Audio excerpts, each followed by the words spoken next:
Granting Chris Jones permission. Can you kind of walk us through how that conversation went and your decision to allow that?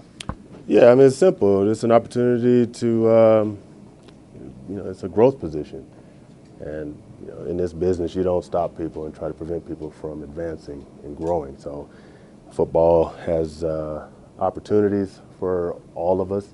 And in this particular case, there's a team that wants to have a chance to speak with Chris about their general manager position, head coach position.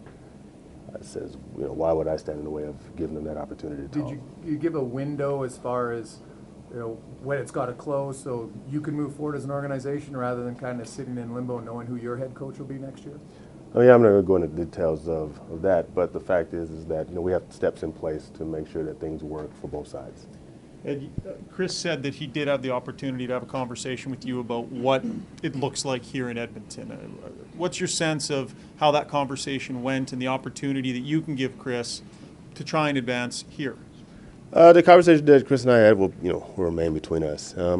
Chris and I have a great working relationship. We had a great conversation yesterday, and we both basically put everything on the table as far as what was in front of him.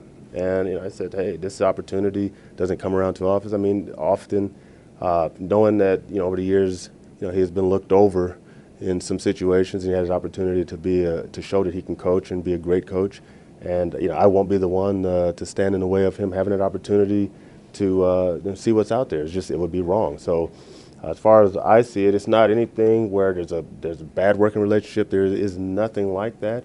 It's just there's a golden opportunity sitting out there for Chris Jones to have a chance to interview, and it is my opportunity, it's my obligation to make sure that we're not seen as an organization that holds people back, regardless of the success that this team has had with Chris and that we've had with him. This is not about holding people back. It's about letting them go see, and then it'll be his decision to decide what he chooses to do. But as far as the Edmonton Eskimos are concerned, I feel quite confident in the fact that giving him that opportunity to speak. What was I going to do, say no and then create, another story? It's not the right thing to do. So here we are.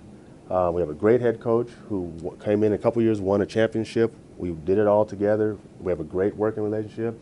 But the fact of the matter is there's a team out there that is offering a higher position, and we're not going to say no to that. We're going to give him the opportunity to go and speak.